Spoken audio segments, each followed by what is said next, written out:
6 महीना से इन लोगों का, जहाँ तक हमको गांव वाले बताया कि इन लोगों के साथ 6 महीना से शारीरिक संबंध चलता है। हमारे यहाँ किराए के रूप में रहते थे, किराएदार के रूप में।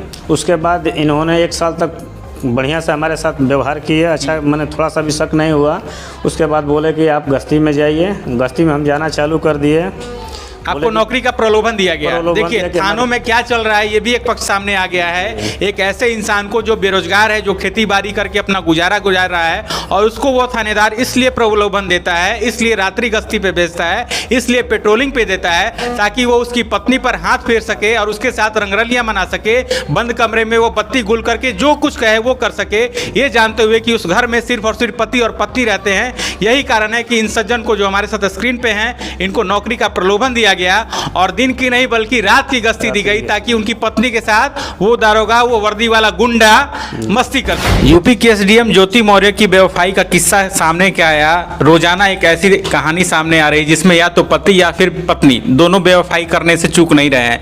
लेकिन बिहार के भोजपुर जिले से एक ऐसी कहानी सामने आई है जिसने कहीं ना कहीं उस कहावत को भी चरितार्थ कर दिया है, जिसमें कहा जाता है कि स्त्री का चरित्र और पुरुष का भाग्य कभी भी बदल सकता है। जी हाँ, हम बात कर रहे हैं एक ऐसे सज्जन की जिनकी पत्नी ने शादी के 1 साल 2 साल बाद नहीं बल्कि 13 साल बाद उनसे ऐसी बेवफाई की है कि वो अब समाज में अपना चेहरा दिखाने के काबिल नहीं रहे हैं। और इस बेवफाई के पीछे की जो कहानी है उसमें एक ऐसा शख्स शामिल है जिस पर न सिर्फ दाग लगा है बल्कि उसके साथ साथ पूरे बिहार की पुलिस की वर्दी पर भी दाग लगा है। जी हाँ, हमारे साथ इस समय मौजूद है इस घटना के जो एक पक्षकार हैं, यानी कि जो पीड़ित पति हैं, वो हमारे साथ इस समय मौजूद हैं और हम उनसे बात करने की कोशिश करेंगे कि आखिर एक बिहार पुलिस का दरोगा पति को गश्ती में भेजने के बाद पत्नी के साथ कैसे मस्ती करता था। जी हाँ, आपको सुनने में ये शब्द बहुत कठिन लग रहे होंगे, बहुत बलगर लग रहे होंगे, लेकिन हमारी ये मजबूरी है क्योंकि ये कहानी ऐसी है कि जिसमें आपको पत्नी के चरित्र को दिखाना बहुत जरूरी है। क्योंकि वो पत्नी जिसने न सिर्फ अपने पति, अपने परिवार बल्कि अपने समाज की इज्जत को दांव पर लगाया है,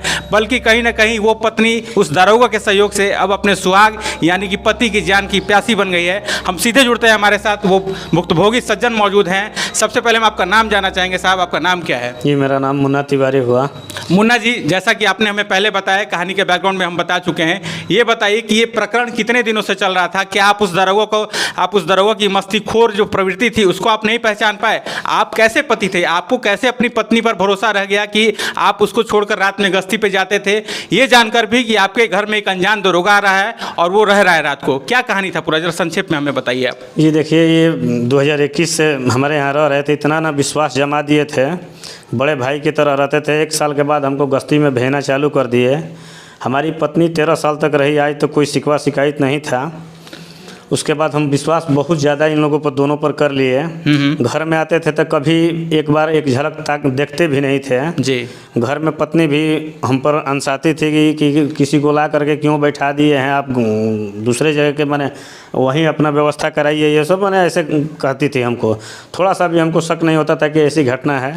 6 महीना से इन लोगों का, जहाँ तक हमको गांव वाले बताया कि इन लोगों के साथ 6 महीना से शारीरिक संबंध चलता था। अब आपको हम रोकेंगे, जरा सा उस दारोगा के बारे में बता दें जिस दारोगा पे आरोप लग रहा है। आरोप हम इसलिए कर रहे हैं क्योंकि अभी दूध का दूध पानी का पानी नहीं हुआ है। हालांकि उस दारोगा का प्रमोशन भी हो गया और वो थानेदार के बाद इंस्पेक्टर भी बन गया। लेकिन जब जो पीड़ित पक्ष है उनने जब पुलिस में शिकायत की, पुलिस के पास बार बार उन्होंने अपील की, तो उस आरोपी को सस्पेंड कर दिया गया है। लेकिन अब हम आपको बता दें कि वो जो दारोगा है, वो दारोगा मूल रूप से गया जिले का रहने वाला है, जिसकी पोस्टिंग बक्सर के नैनीजोर ओपी में बतौर थाना प्रभारी थी। और थाना प्रभारी होने के नाते ये इस सज्जन के संपर्क में आया और ये सिर्फ न संपर्क में आया बल्कि एक दालान यानी कि जो दरवाजा होता है उस पर एक किराए कमरे में लिया और वहीं रहने लगा। लेकिन इन सज्जन को जो हमारे साथ इस समय मौजूद हैं उनको ये कतई पता नहीं था कि वो घर में इस तरह से पैठ बनाएगा कि उनकी पत्नी पर भी उसकी गंदी निगाहें हो जाएंगी और पत्नी के साथ बहुत बड़ा कांड हो जाएगा। तो जरा आगे की कहानी आप हम फिर से बता दीजिए। जी, ये हमारे यहाँ किराए के रूप में रहते थे, किराएदार के रूप में। उसके बाद इन्होंने 1 साल तक बढ़िया से हमारे साथ व्यवहार किए। अच्छा, मैंने थोड़ा सा भी शक नहीं हुआ। उसके बाद बोले कि आप गश्ती में जाइए। गश्ती में हम जाना चालू कर दिए। आपको नौकरी का प्रलोभन दिया गया। देखिए थानों में क्या चल रहा है ये भी एक पक्ष सामने आ गया है। एक ऐसे इंसान को जो बेरोजगार है, जो खेती बाड़ी करके अपना गुजारा गुजार रहा है, और उसको वो थानेदार इसलिए प्रलोभन देता है, इसलिए रात्रि गश्ती पे भेजता है, इसलिए पेट्रोलिंग पे देता है ताकि वो उसकी पत्नी पर हाथ फेर सके और उसके साथ रंगरलियां मना सके, बंद कमरे में वो बत्ती गुल करके जो कुछ कहे वो कर सके, ये जानते हुए कि उस घर में सिर्फ और सिर्फ पति और पत्नी रहते हैं। यही कारण है कि इन सज्जन को जो हमारे साथ स्क्रीन पे हैं, इनको नौकरी का प्रलोभन दिया गया और दिन की नहीं बल्कि रात की गश्ती दी गई ताकि उनकी पत्नी के साथ वो दारोगा, वो वर्दी वाला गुंडा मस्ती कर सके। जी हाँ, आगे की कहानी बताइए अब।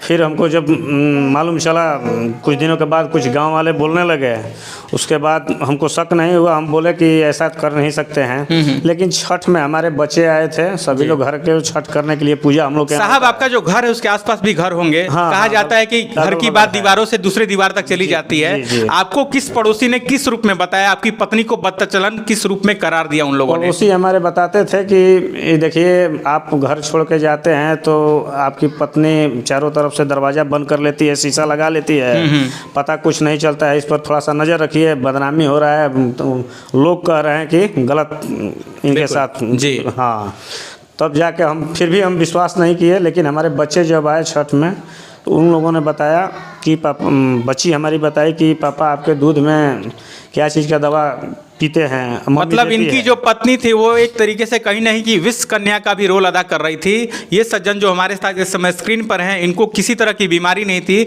लेकिन इनकी पत्नी रात को ये नींद में बिल्कुल नींद की आगोश में आ जाए, यानी कि बिल्कुल इनको था परवाह कुछ न रहे, इस कारण से रात को इनके दूध में कुछ न कुछ दवा मिलाया जाता था और इस चीज़ से ये बिल्कुल इत्तेफाक नहीं रखते थे, इनको पता नहीं चल रहा था कानो कान। और जब ये सो जाते थे तो उसके बाद दरोगा और इनकी पत्नी न जाने क्या कुछ करते थे। ये सारी कहानी खुद बचा चुके हैं, हम इसको रिपीट नहीं करना चाहते हैं। लेकिन जब 12 साल की एक बच्ची, जिसको हम सरेक बच्ची कहते हैं, वो आती है और देखती है कि उसके पिता के दूध में उसकी माँ कुछ मिला रही है, तो उसका माथा ठनकता है कि आखिर पिताजी को हो क्या गया।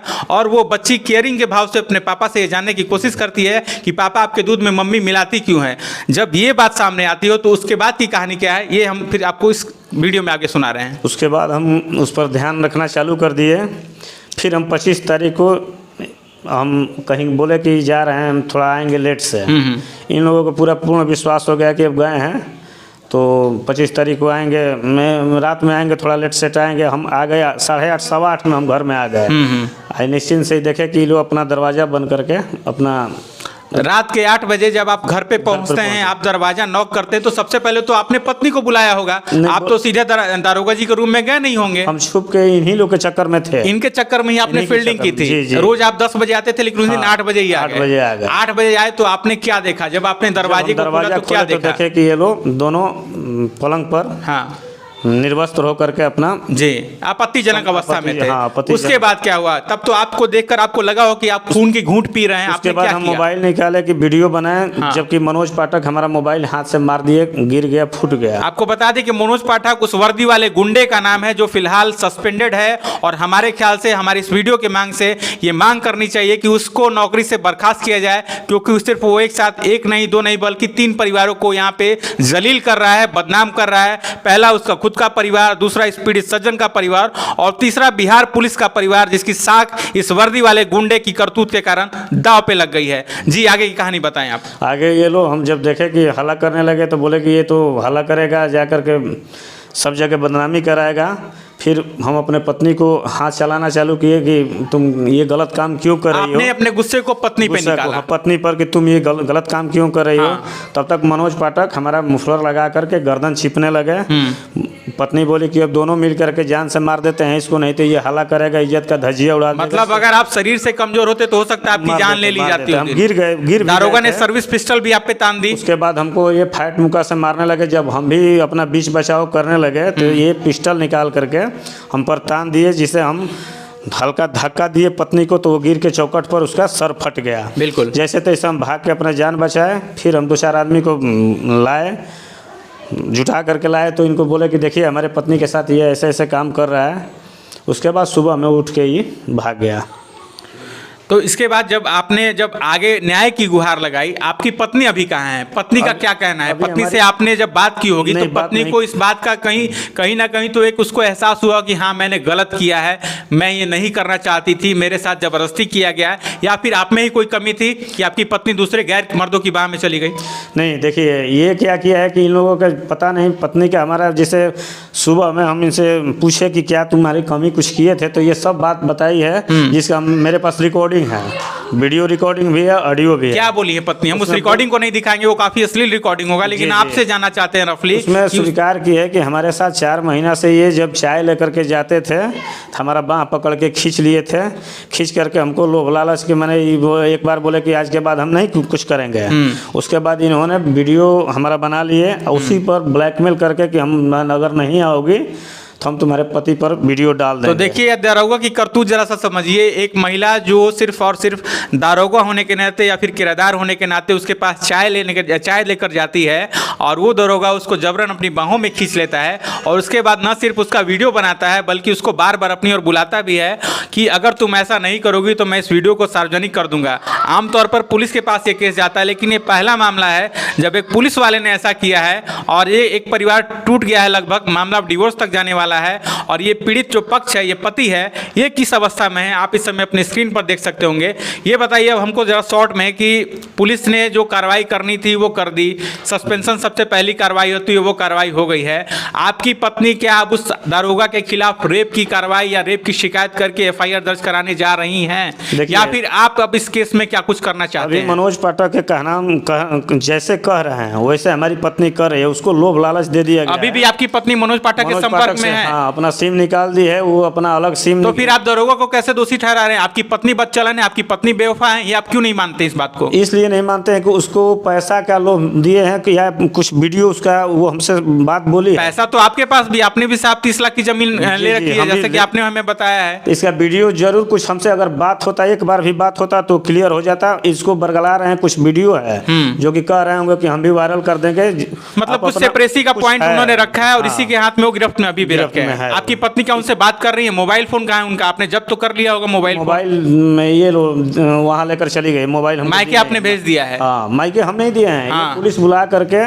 अपने पिता के साथ ये मायके चली गई, मोबाइल भी साथ में ले गई है जी।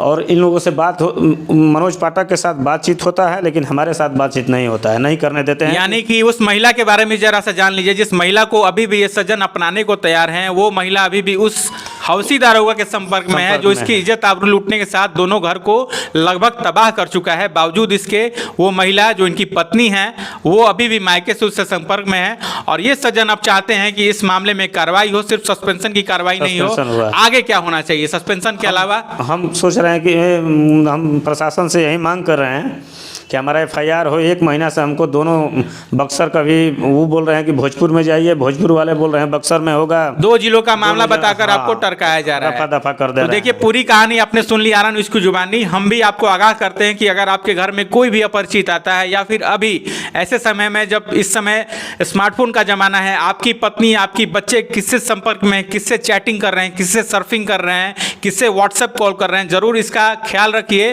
अन्यथा हो सकता है कि आपके साथ भी ऐसी ही कोई घटना हो। बने रहिए आरा न्यूज़ के साथ और